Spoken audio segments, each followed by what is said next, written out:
¿Me acompañan? Seguimos estudiando la carta de Judas, la epístola de Judas. Seguimos avanzando.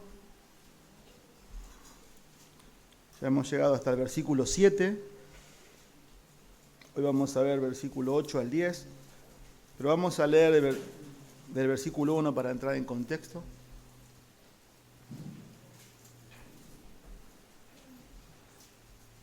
Dice así la palabra de Dios: Judas, siervo de Jesucristo y hermano de Jacobo, a los llamados, amados en Dios Padre y guardados para Jesucristo, misericordia, paz y amor les sean multiplicados. Amados, por el gran empeño que tenía en escribirles acerca de nuestra común salvación, he sentido la necesidad de escribirles, exhortándolos a luchar ardientemente por la fe que de una vez para siempre fue entregada a los santos. Pues algunos hombres se han infiltrado encubiertamente, los cuales desde mucho antes estaban marcados para esta condenación. Impíos, que convierten la gracia de nuestro Dios en libertinaje y niegan a nuestro único soberano y Señor Jesucristo. Versículo 5, ahora quiero recordarles a ustedes, aunque ya definitivamente lo saben todo, que el Señor, habiendo salvado al pueblo de la tierra de Egipto, destruyó después a los que no creyeron, y a los ángeles que no conservaron su señorío original, sino que abandonaron su morada legítima, los ha guardado en prisiones eternas, bajo tinieblas, para el juicio del gran día.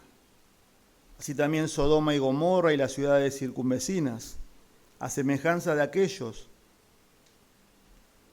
puesto que ellas se corrompieron y siguieron carne extraña, son exhibidas como ejemplo al sufrir el castigo del fuego eterno.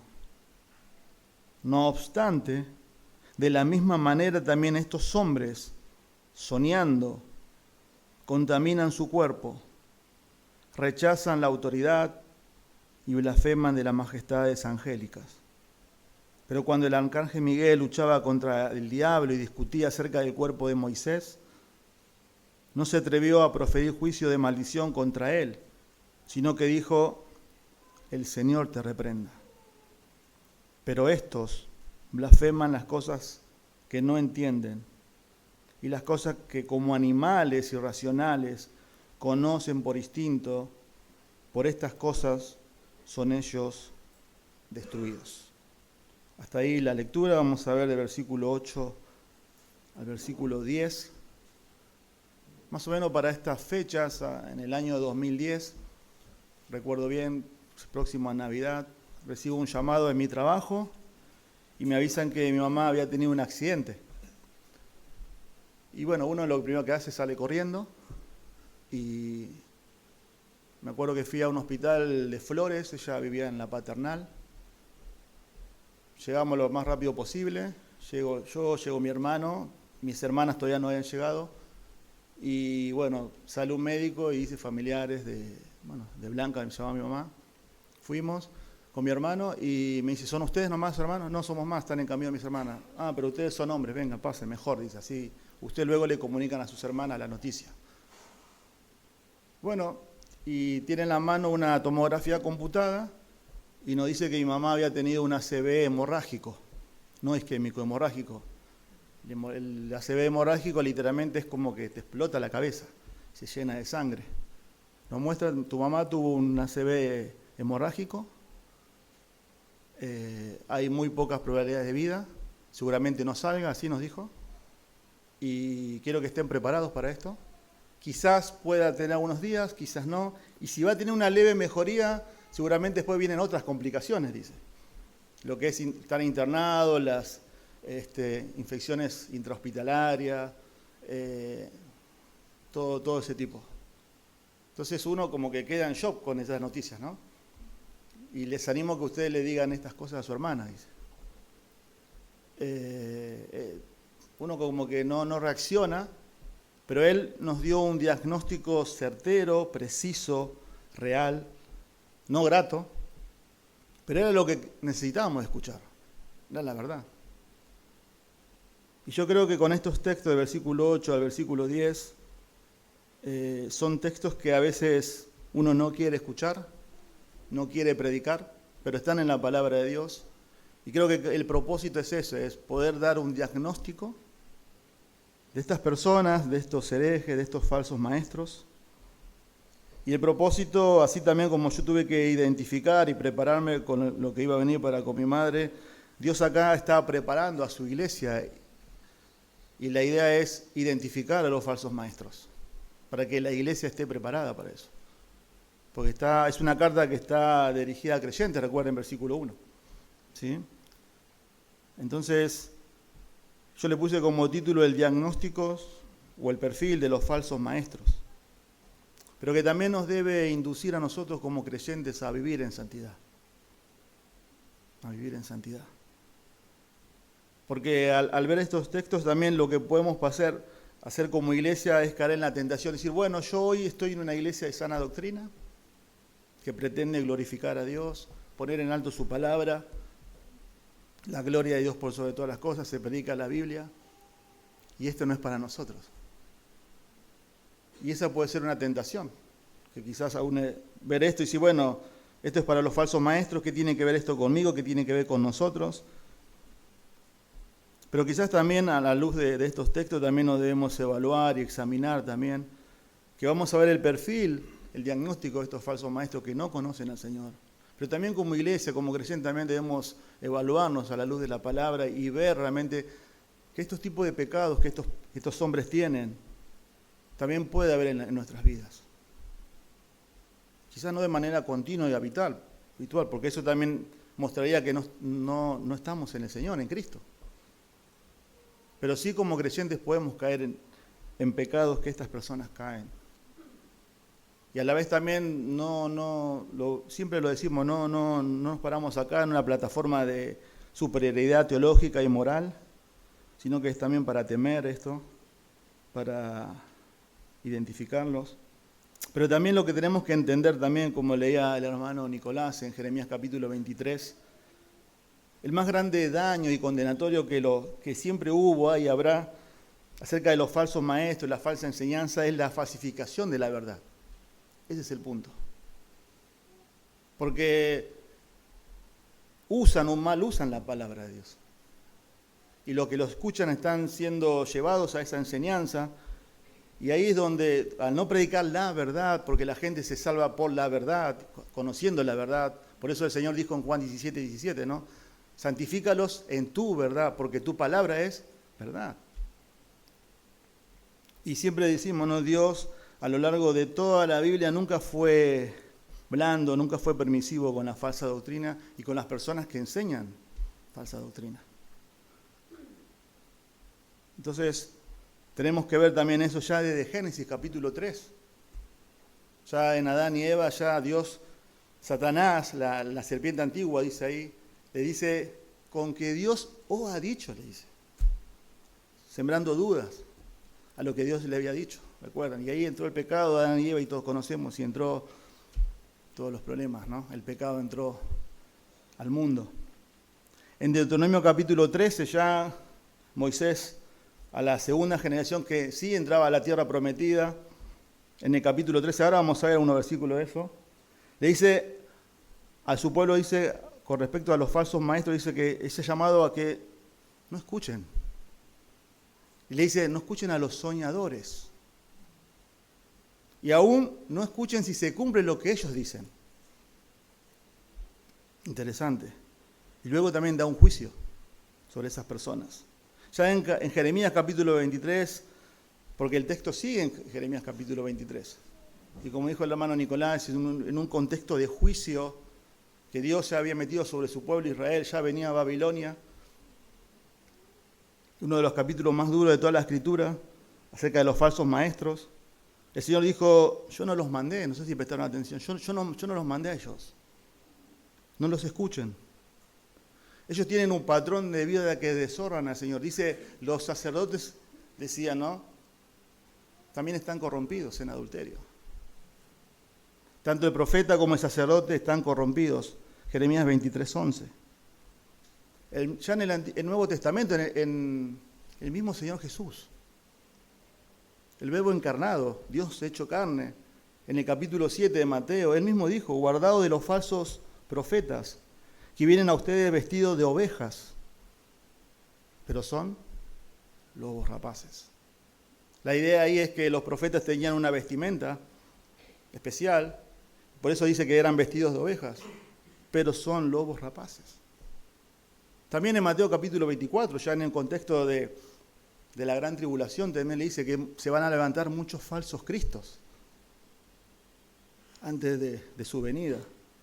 Y en el Apocalipsis, en el periodo de la gran tribulación, va a haber una proliferación de falsos profetas, falsos cristos. Y ahí es donde va a emergir el falso Cristo, realmente, que va a engañar a muchos. Mateo capítulo 23, también de la misma boca del Señor Jesús, salió una de las más duras declaraciones acerca de los falsos maestros. Y estaba dirigido a los escribas y a los fariseos, los ayes de Mateo capítulo 23. Y una de ellos dice, Mateo 23:13 dice: cierran ustedes, le dice, escribas y fariseos, cierran el reino de los cielos a la gente. Cierran el reino de los cielos a la gente, ni ustedes entran. Y luego le dice, de modo sarcástico, dice, recogen cielo y tierra para ganar un prosélito y lo hacen 2 veces más merecedor del infierno. La idea es que ellos ganaban una persona al judaísmo, generalmente un gentil, lo convertían en prosélito, en un seguidor del judaísmo, pero dicen, lo hacen 2 veces más merecedor del infierno. Terrible. Terrible denuncia. Pablo también fue muy enérgico con los falsos maestros. Y en Hechos capítulo 20, cuando reúne ahí a los pastores, a los ancianos en Mileto, luego de una despedida, que les da que cuiden a la grey de Dios, también le dice que dentro de ustedes mismos se van a levantar, dice, falsos maestros, que no van a perdonar al rebaño. No lo van a perdonar. En 2 de Corintios también Pablo, defendiendo su apostolado, él dice, 2 de Corintios 11:13, estos son falsos apóstoles, obreros fraudulentos, que se disfrazan como apóstoles de Cristo. Y ahí Pablo está defendiendo su apostolado porque la iglesia les creyó a ellos. También en Filipenses usted ve, Pablo también llama a los falsos maestros perros. En 2 de Timoteo capítulo 4 dice, porque vendrán tiempos que no sufrirán la sana doctrina, sino que teniendo comezón de oír se amontonarán maestros conforme a sus propias concupiscencias. Y el contexto y el encargo que le da Pablo a Timoteo, ahí le dice, pero tú sé sobrio en todo, soporta las aflicciones, haz obra de evangelista, cumple tu ministerio. Y en el capítulo 4, versículo 1, le da el encargo solemne, dice, predica la palabra. En medio de toda esta aglomeración de falsos maestros, donde las personas no van a querer escuchar la sana enseñanza de la palabra de Dios, predica la palabra. No te enredes en cosas de fábulas y de viejas, le dice. Predica la palabra, Pablo. Primera de Juan también fue muy enérgico. Capítulo 2, versículo 19, un texto muy conocido, dice, donde salieron de nosotros. Él los llama anticristos, a los falsos maestros. Y estaban con nosotros, pero salieron de nosotros. Y si eran de nosotros, hubieran permanecido con nosotros, le dice. Ya habían salido de las congregaciones, pero ya el daño también estaba hecho en las iglesias. Por eso uno de los temas de Primera Juan es darle seguridad a los creyentes. Segunda de Pedro, capítulo 2, es todo el capítulo entero, está escrito y describe y da el perfil y da un diagnóstico de los falsos maestros. Por eso que muchos comentaristas y teólogos dicen que Pedro toma de Judas, porque son casi idénticas. Pero esto, hermanos, observen, miren el versículo 8 al 10, el diagnóstico de los falsos maestros, no viene despegado de lo que es el propósito de que está en el versículo 3. Dice, amados, por el gran empeño que tenían en escribirlo acerca de nuestra común salvación, he sentido la necesidad de escribir exhortándolos a luchar ardientemente por la fe, que de una vez para siempre fue entregada a los santos. O sea, hay una razón de por qué Judas da el perfil y describe a los falsos maestros. Es porque hay una lucha espiritual, pero también es porque Dios es un Dios de verdad y está en juego su palabra. Porque si no sería solamente una lista moral, pero el propósito es que Dios, la persona de Dios, la gloria de Dios está en juego. Y la iglesia es llamada, como vimos, a luchar ardientemente por la fe que se nos ha sido dada. Es la santidad de Dios, es la justicia de Dios la que está en juego. Por eso Dios es tan enérgico y tan condenatorio con los falsos maestros. Por eso nosotros fuimos llamados a defender la fe. La iglesia proclama, defiende y proclama la fe, la verdadera fe, la palabra de verdad. Por eso es columna y baluarte de la verdad. Muchas veces no nos gusta quizás enfatizar en lo negativo, ¿no? Pero debemos entender que los falsos maestros existen, están. Quizás nosotros hoy en nuestra congregación no. Y lo que le hace también peligrosa es que su enseñanza es atractiva, pero es dañina y letal. Por eso Judas acá en el versículo 8 hasta el versículo 16, en la parte central de la carta, comienza a identificarlos, los describe. Un comentarista dijo con respecto a este tema, dice, lo que Judas nos enseña es especialmente oportuno para las personas de hoy en día, o sea, para nosotros, para la iglesia, puesto que nuestras iglesias lamentablemente son propensas al sentimentalismo, sufren de crisis moral y casi nunca pronuncian un mensaje definitivo de juicio a causa de una definición inadecuada del amor. La carta de Judas nos recuerda que la enseñanza descarriada y la vida disoluta tiene consecuencias nefastas para la iglesia, ¿no? Entonces este texto, versículo 8 al 10, vamos a volver a leerlo, nos recuerda que los falsos maestros, y ahí Judas da varias definiciones. Hoy vamos a ir hasta el 10, luego versículo 11 al 16 sigue el perfil, sigue describiéndolos, sigue desenmascarándolos, por así decirlo. Pero lo que vamos a ver hoy es que estos falsos maestros son soñadores, son inmorales, son rebeldes, son irreverentes, y la iglesia es llamada a identificarlos. La iglesia es llamada a discernir en cuanto a eso. Y es interesante, aunque Judas no lo dice, pero ustedes leyendo las Escrituras va a ver que hay 3 puntos cardinales que los falsos maestros siempre atacan y desvían a las personas. Que es acerca de la persona de Cristo, es acerca de la obra de Cristo y es acerca de la palabra de Cristo. Siempre está ahí el punto ahí. Por eso nosotros debemos conocer quién realmente es Cristo, aún como creyentes, la supremacía de Cristo, la hermosura de Cristo, la superioridad de Cristo, el sacrificio de Cristo, seguir estudiando qué implica el Evangelio en nuestras vidas y seguir constantemente estudiando la palabra de Cristo. Como dice Colosenses, la palabra de Cristo mora en abundancia en nosotros. Mora en abundancia en nosotros. Es un llamado también a la iglesia, como vimos en el versículo 3, a contender, a defender y a proclamar la verdad. Pero también es interesante, ¿no? Observen versículo 8, ahí da el primer diagnóstico. Dice que ellos son soñadores, dice Reina Valera 60. Acá dice soñando, ¿sí? Pero observen cómo comienza el versículo 8. Dice, no obstante, de la misma manera también. Esa palabra no obstante es una palabra de transición, pero está conectada con el versículo 5 al 7. ¿Recuerdan los 3 ejemplos del Antiguo Testamento que vimos? ¿Sí? Que Dios emitió juicios sobre el Israel incrédulo, sobre los ángeles que se rebelaron y sobre Sodoma y Gomorra.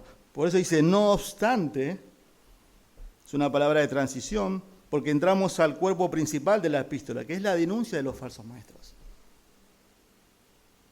que va del versículo 8 al versículo 16. Y observen en el versículo 17, ya cambia otra vez de tema, porque dice, pero ustedes. Ya le está hablando también ahí a los creyentes. Y le da exhortaciones prácticas también. Pero ustedes, dice el versículo 17. Entonces, de 8 al 16, hay todo un perfil, hay toda una denuncia de los falsos maestros, con el propósito de que la iglesia los identifique. Porque recuerden versículo 4, ellos ya habían entrado encubiertamente a la iglesia. Ya se habían infiltrado. Pero ellos dice que ellos son, observen versículo 8, son soñadores. Son soñadores. Creo que ya lo dije una vez más en las predicaciones de Judas. Judas no da nombres, como hace Pablo, por ejemplo, en 1 Timoteo, ¿no? Cuando habla de Himeneo, Fileto, Alejandro, falsos maestros. No da nombres propios, no expone su falsa enseñanza tampoco, que es lo que ellos estaban enseñando, sino que él describe su carácter y sus conductas. Y eso está por implícito que de cómo ellos viven, su doctrina es errada. Entonces, lo que ellos están mostrando acá es que ellos no conocen la doctrina, no conocen a Dios. Pero observen, dice, ¿no? Versículo 8, no obstante, de la misma manera también estos hombres soñando. Y comienza el perfil de los falsos maestros. Y es raro cómo comienza, porque dice que son soñadores, soñando. Y es interesante, y también lo hemos dicho, que Judas ordena su carta a modo de triadas, ¿recuerdan? Conjunto de 3 cosas. Y acá expone 3 pecados de estos falsos maestros. Contaminan su cuerpo, rechazan la autoridad y blasfeman de las majestades angélicas. Recuerden que la triada era un conjunto de acumulación con el propósito de enfatizar la gravedad de algo. No dice solamente un pecado, dice 3 pecados de estas personas, pero dice que primero son soñadores. ¿Por qué Judas los llama así? Es interesante porque esta palabra, soñadores, solamente aparece otra vez en el Nuevo Testamento, en Hechos 2:17. Y es en el sermón de Pedro, predicando en Pentecostés, predicando el Evangelio, yendo a todo el Antiguo Testamento, y cuando llega la profecía de Joel, dice que en aquellos días, dice, derramaré mi espíritu, y profetizarán jóvenes, y los ancianos verán visiones y sueños. Y esa es la misma palabra de sueños, por eso son soñadores. O sea, la idea era que a través del Espíritu Santo, que era un tiempo futuro, de una profecía de Joel, Pedro estaba predicando, y el efecto que iba a hacer el Espíritu Santo era que muchos iban a profetizar y que muchos iban a tener visiones. Entonces, lo que está hablando acá de soñadores es que ellos hacen alusión a la revelación divina por medio de visiones como resultado del Espíritu Santo. Judas no da algo positivo, lo da totalmente negativo. No está diciendo que ellos están siendo influenciados por el Espíritu Santo. Lo que está diciendo es que ellos son soñadores porque ellos tienen visiones y ellos atribuyen esas visiones al Espíritu Santo.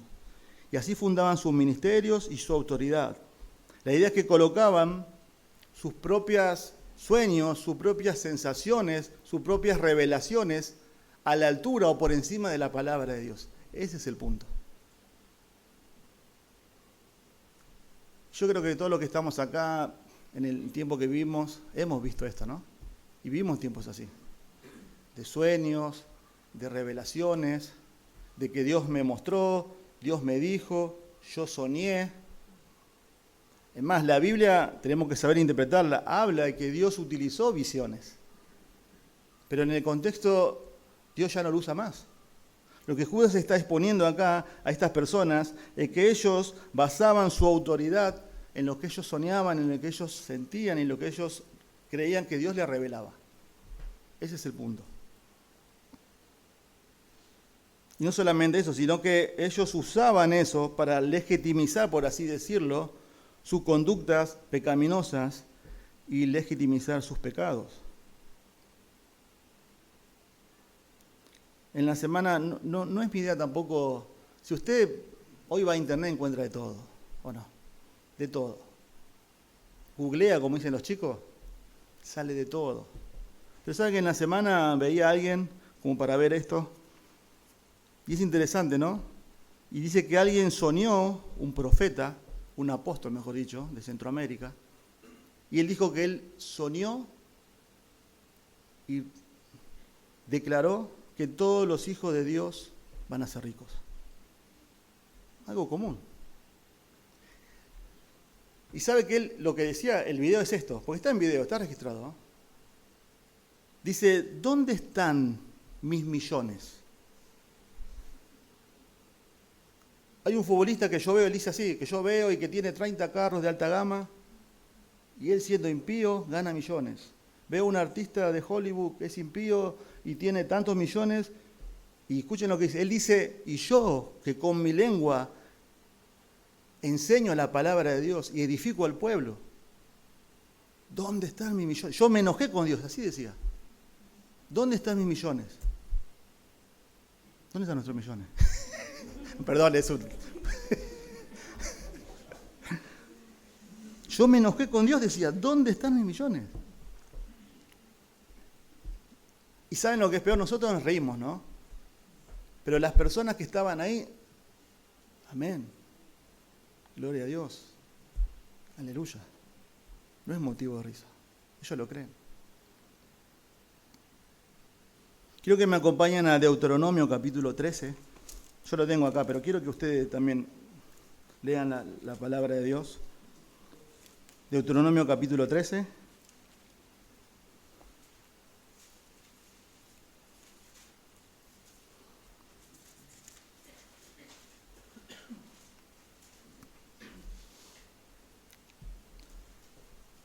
Dice, si se levanta en medio de ti un profeta, y escuche bien, o soñador de sueños, y te anuncia una señal o un prodigio, y la señal o el prodigio se cumple, porque puede pasar eso, se cumple lo que dice,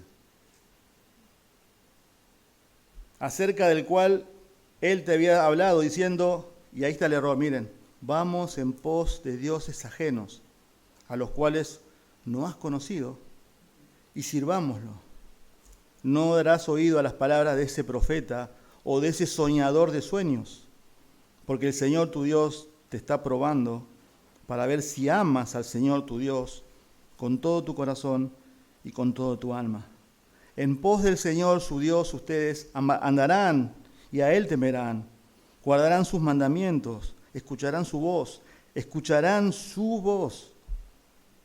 le servirán y a Él se unirán. Pero a este profeta o a este soñador de sueños se le dará muerte, por cuanto ha aconsejado rebelión contra el Señor tu Dios, que te sacó de la tierra de Egipto y te redimió de casa de servidumbre, para apartarte del camino en el cual el Señor tu Dios te mandó andar. Así quitarás el mal en medio de ti.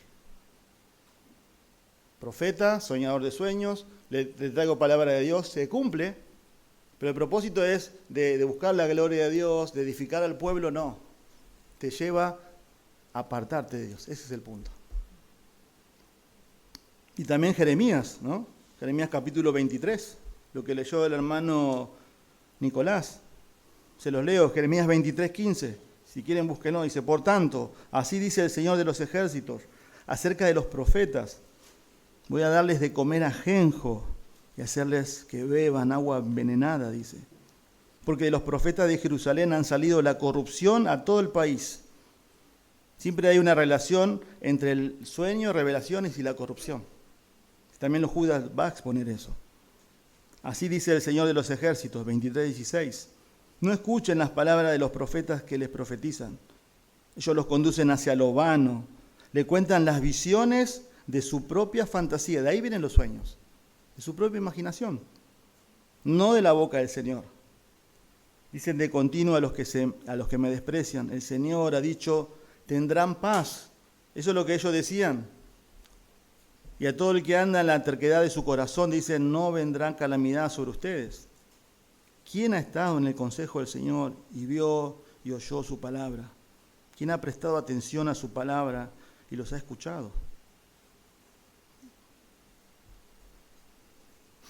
Versículo 22. Pero si ellos no hubieran estado en mi consejo, habrían hecho oír mis palabras a mi pueblo y los habría volver de su mal camino y de la maldad de sus obras. Claro, ellos le decían algo que no era verdad. Le profetizaban paz, paz, y venía el juicio sobre Israel. No pasa nada, viene la paz. Y ya estaba Babilonia y lo destruyó. Les mentían. Tremendo. Por eso 2 de Timoteo capítulo 4, versículo 3 dice, se amontonarán maestros conforme a las propias concupiscencias y apartarán el oído de la verdad y se volverán a las fábulas, dice. La palabra fábula ahí son historias ficticias. Cuentan historias ficticias y no enseñan lo que la Biblia dice. Ahora, es interesante ver ese texto porque dice que las personas no van a gustar, no van a querer sufrir la sana doctrina, dice. Y se amontonarán maestros conforme a sus concupiscencias y apartarán el oído de la verdad de las personas. ¿Saben que a veces las personas de esas iglesias, no quiero decir algo que la Biblia no dice, ¿no? Pero en el texto está, porque está hablando de las personas, está hablando de lo que le hacen los falsos maestros. Pero ellos apartan el oído, no sufren la sana doctrina y no son víctimas, lamentablemente, muchas veces. Ellos quieren escuchar lo que esas personas les están diciendo, porque su corazón quiere eso. Cristo murió para hacerte feliz, Cristo murió para hacerte próspero, Cristo murió para que no tengas ninguna enfermedad, y ese no es el propósito. Y eso, a nuestro corazón le gusta escuchar eso. Pero no que Cristo vino a morir por nuestros pecados, que vino a morir para aplacar la ira de Dios, porque estamos en condenación. Por eso dice, no gustarán la sana doctrina, no quieren escuchar eso. Por eso nosotros somos un grupo minúsculo, chiquito a lo largo de todas esas multitudes. Pero debemos tener compasión.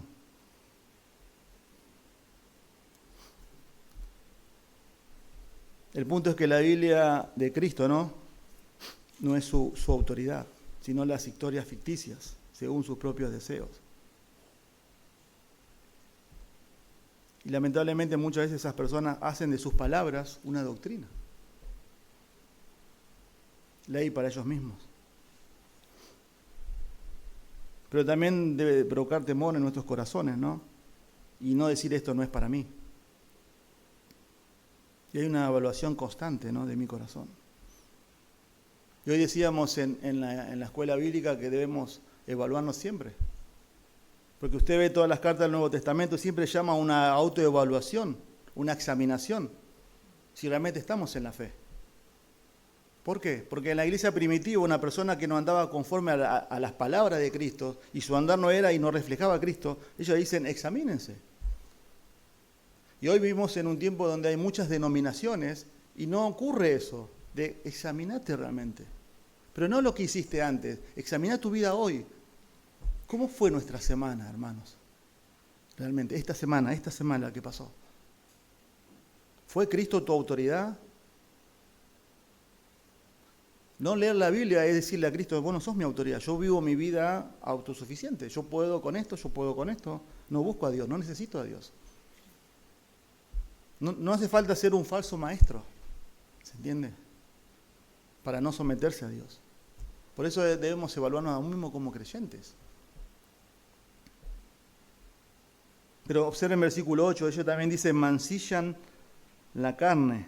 Me gustó esa traducción que tiene la Reina Valera 60. Acá la que tenemos en las Américas dice, contaminan su cuerpo. Pero esa es la idea. Mancillan la carne es contaminar su cuerpo, porque la palabra mancilla significa manchar, ensuciar, contaminar, corromper. Y se usaba ese término para teñir telas. Uno agarra una prenda, le coloca en este tiempo ahora anilina y pasa otro color. ¿Sí?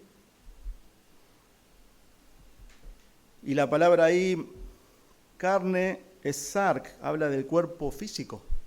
O sea, si unimos las dos palabras, la idea es, claro, que ellos son inmorales sexualmente.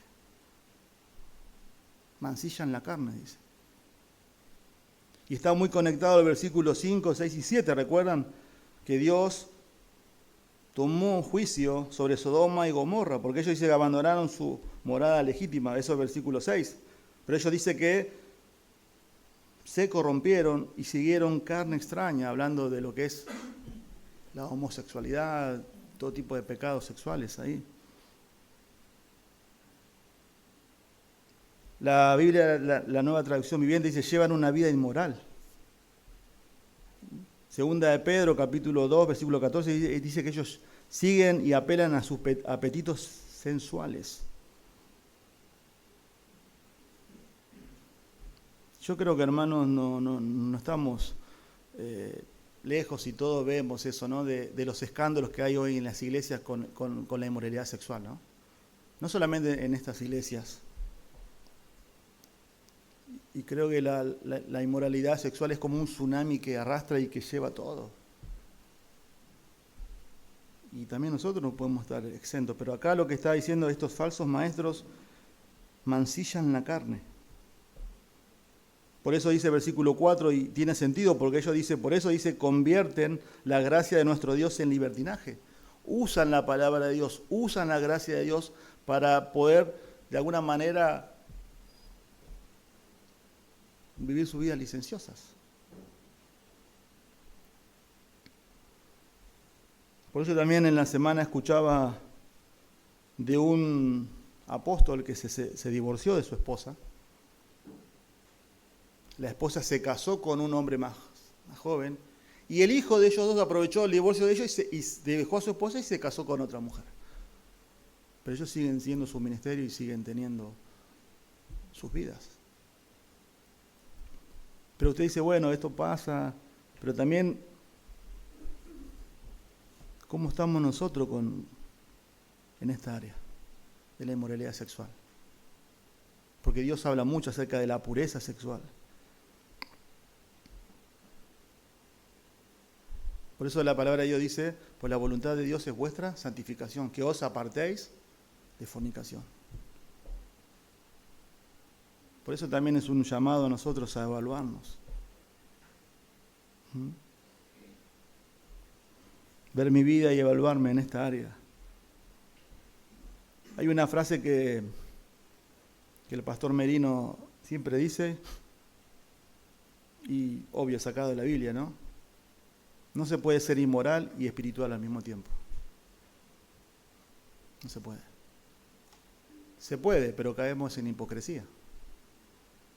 No se puede vivir una vida inmoral y ser espiritual. O sos una cosa o sos la otra. Y si querés ser las dos, caemos en hipocresía y en un autoengaño, como la Biblia dice. Y esto, hermanos, no es para los jóvenes, no es para los adolescentes, es para todos. Hace poco, todos saben, salió por todos lados, el pastor que cayó en adulterio, porque esa es la palabra, la Biblia dice, 73 años. 73 años. Que Dios nos guarde. ¿Nos estamos realmente apartando de este pecado terrible? ¿O realmente aún mismo como iglesia lo podemos racionalizar? Bueno, todos lo hacen. Hermanos, la verdadera gracia transforma y nos da el poder para poder hacerlo. Obvio que hay luchas, obvio que hay caídas, claro que sí.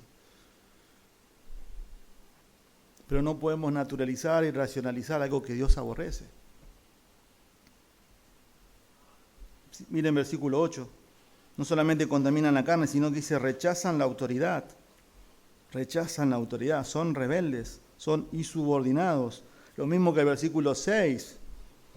Los ángeles que no conservaron su señorío original, sino que abandonaron su propia morada. Judas está conectando el ejemplo del Antiguo Testamento y le está diciendo, estas personas son así. Identifícanos, tengan cuidado. Ese es el punto. No se someten estas personas. No son humildes, esa es la idea. Es interesante, observen en versículo 8, la palabra dice ahí autoridad. La palabra en el original es kiriotes. De ahí deriva la palabra kurios o kyrios, que es Señor. Entonces la idea es que ellos rechazan la autoridad, la máxima autoridad, que es Dios. Ese es el punto, en sus vidas. No están rechazando autoridades civiles y eclesiásticas. Puede ser que sí. Pero acá el contexto habla de que ellos están rechazando la máxima autoridad, que es el Señor. Y eso también lo dice el versículo 4. Niegan a nuestro único soberano y Señor Jesucristo. ¿Pero cómo lo hacen? No, Jesús no es Dios. No, Jesús solamente fue un profeta. No, no está hablando de eso. Con sus vidas. No se someten al señorío de Cristo. Porque no lo conocen.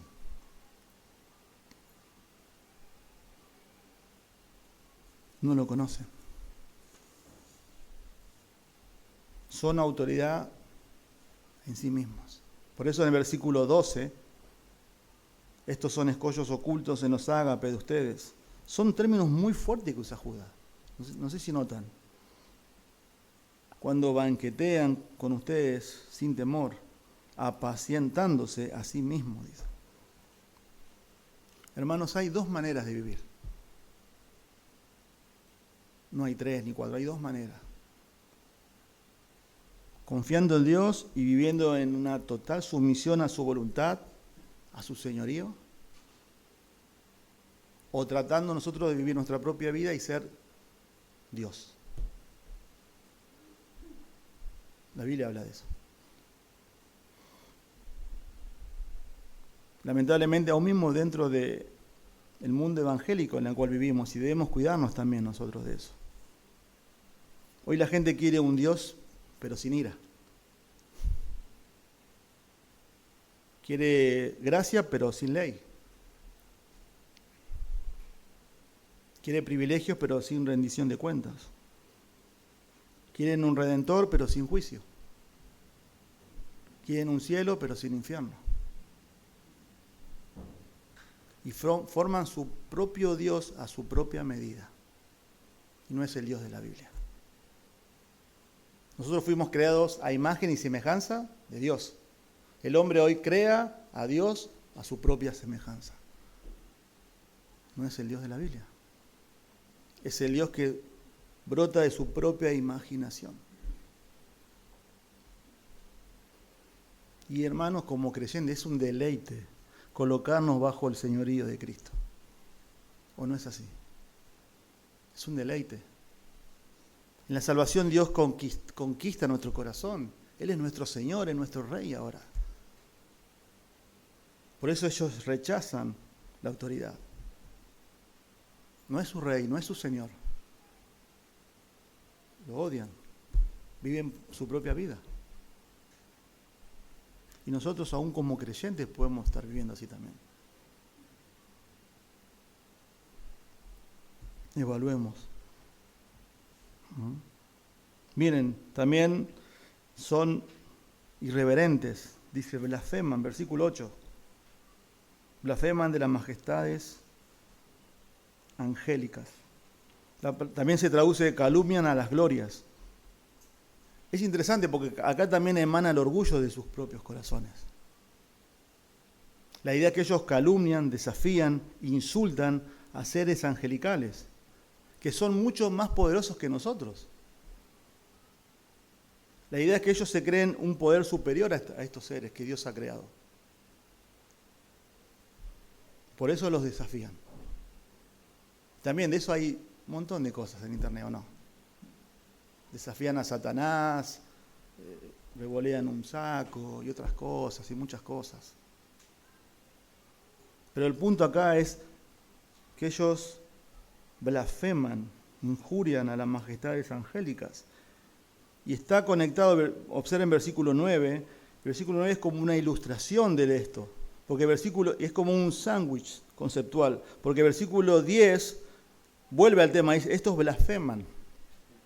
Pero el versículo 9 dice, pero cuando el arcángel Miguel, que es un arcángel, un arcángel es un ángel que Dios le da mucha autoridad, luchaba contra el diablo y discutía acerca del cuerpo de Moisés, no se atrevió a proferir juicio de maldición contra él, sino que dijo, el Señor te reprenda. O sea, el versículo 9 ilustra lo que está diciendo el versículo 8, está conectado. Y ese versículo debemos interpretarlo en el contexto adecuado que está acá. Versículo 8 y versículo 10, está el versículo 9. Porque todo el mundo pregunta, ¿qué es eso del cuerpo de Moisés? Pero ese no es el punto. Observen, ellos son irreverentes, son irrespetuosos, son desafiantes. Judas lo que argumenta es su pecado y el arcángel Miguel es un ser superior, poderoso, y no se atrevía a decir nada contra Satanás. Porque Dios es el único que tiene la prerrogativa de hacer eso.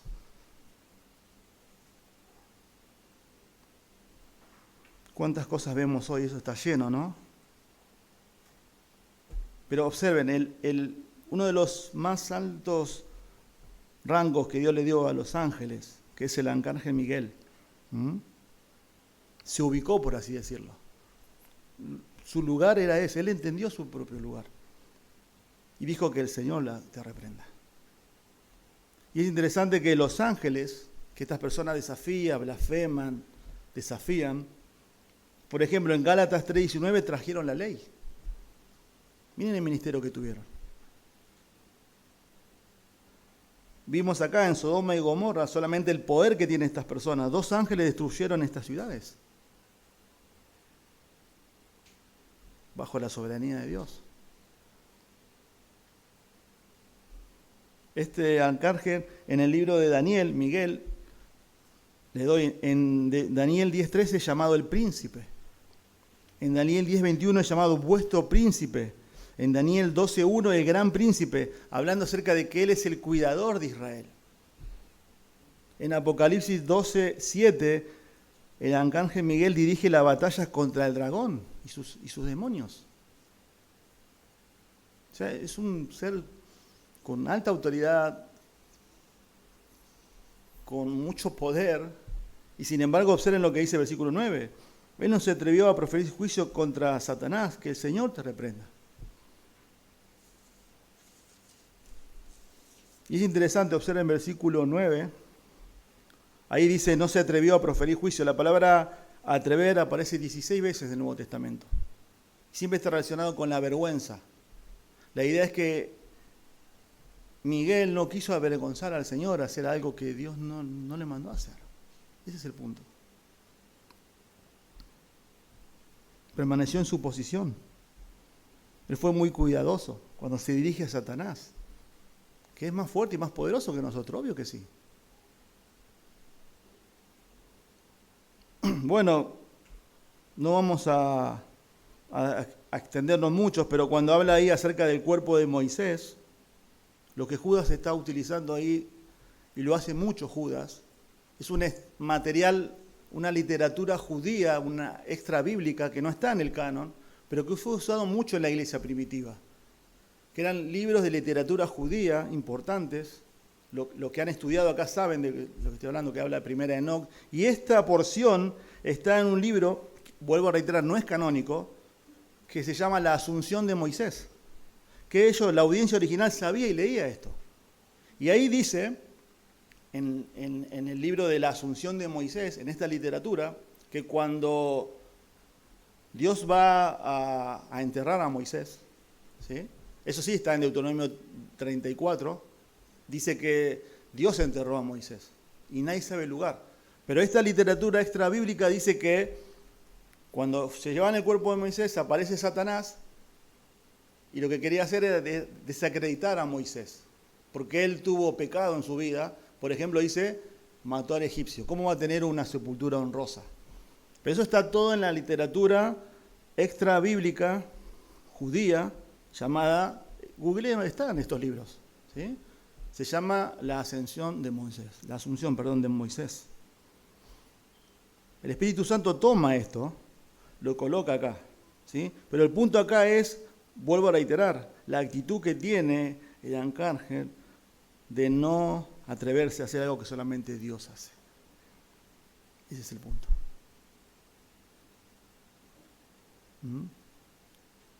Y ellos rechazan la autoridad, ¿no?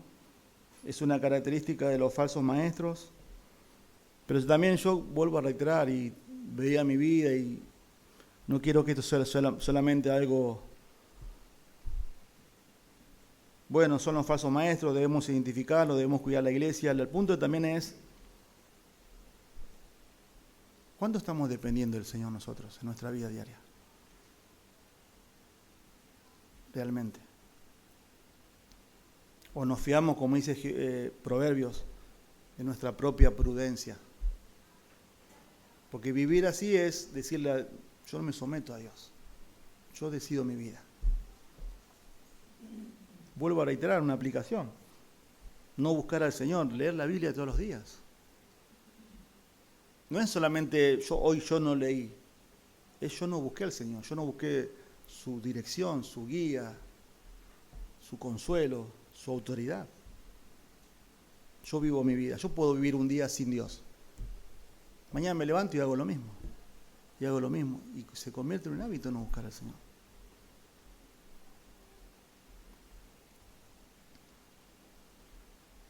O no nos congregamos. El Señor nos convoca.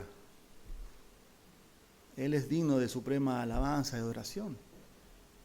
Y no venir a la que Dios nos convoca es un mensaje también. Por motivos obvios, que hay motivos a veces que nos limitan y no podemos hacer. Pero para terminar, ¿no? Miren versículo 10. Pero estos blasfeman las cosas que no entienden, dice. Sigue con la blasfemia, ¿no? Y las cosas que como animales irracionales conocen por instinto. Por estas cosas son ellos destruidos. Judas los expone, ellos se dejan llevar por sus propios instintos, como los animales. Se comportan así. ¿Por qué viven así? Porque no lo conocen. Versículo 19, observen. Estos son los que causan divisiones, son individuos mundanos que no tienen el Espíritu. Se dejan llevar por su propia naturaleza caída. La que nosotros también teníamos antes de conocer al Señor. Si sos creyente, Dios al salvarnos nos da su Espíritu y nos da una nueva capacidad para poder agradarle ahora. Hay luchas, por supuesto. Y como no lo conocen, tampoco muchas veces no conocen su juicio. Pero estas personas están en las iglesias. Por eso lo nocivo de su enseñanza y su conducta. Por eso siempre, hermanos, debemos evaluarnos y examinarnos si estamos en el Señor. Hebreos habla de no descuidar una salvación tan grande. Por eso debemos evaluarnos. ¿Cómo fue tu vida en la semana? ¿Podés vivir una semana sin Dios? Sin su palabra, sin la comunión, sin confesar pecado, sin orar. ¿O realmente lo necesitamos como el agua eso? Desead como un niño recién nacido, dice. Hay vida. Y si hay vida, hay luchas también, por supuesto. Pero eso es un llamado a los creyentes a identificar a este tipo de personas. Porque amamos a Dios y amamos la verdad. Pero también debemos pensar, hermanos, como dice versículo 23, a otros sálvenlos, arrebatándolos del fuego, y de otros tengan misericordias con temor. Puede haber personas dentro de nosotros, de aquí, que están sin Cristo, sin propósito, infelices. Por eso Dios siempre nos llama a arrepentirnos de nuestros pecados y venir a los pies de Cristo, venir hoy. En Él hay salvación, en Él hay perdón, en Él hay vida eterna.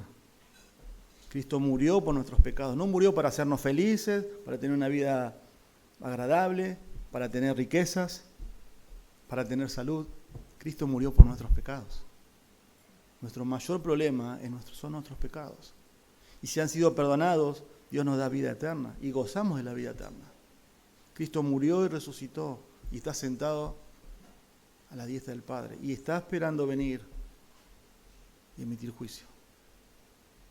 Si tu vida no tiene sentido, si no buscas a Dios, si crees que puedes vivir tu vida y no necesitas de Dios, anda a Cristo. Clama por perdón y por salvación. Vamos a orar. Padre, gracias te damos por tu palabra. Señor, estos textos están aquí porque tú lo has dejado y como veíamos hoy también, tantas amonestaciones y advertencias a lo largo de toda tu palabra, Señor, de personas que menosprecian tu verdad y que usan tu verdad, pero con el fin, Señor, de que los que escuchan muchas veces, Señor, realmente son engañados. Y eso también nos lleva y nos motiva a darte gracias, Señor, porque nosotros vivíamos también, quizá no en una iglesia de falsa doctrina, pero vivíamos engañados y conocimos la verdad y usaste, Señor, un folleto, la radio, una predicación, un amigo, lo que sea, Señor, y un día la verdad, Señor, penetró en nuestro corazón y hoy la conocemos, la disfrutamos. Gracias por eso, Señor. Pero hay mucha gente, Señor, hoy que está en la ignorancia, que no te conoce, Señor, y que están aún mismo quizás en estas iglesias. Muchas personas de aquí que están aquí hoy también, Señor, han venido así. Te pedimos, Señor, que tengamos amor y misericordia y ayúdanos a tener discernimiento, Señor. A proclamar la verdad por encima de todo, Señor.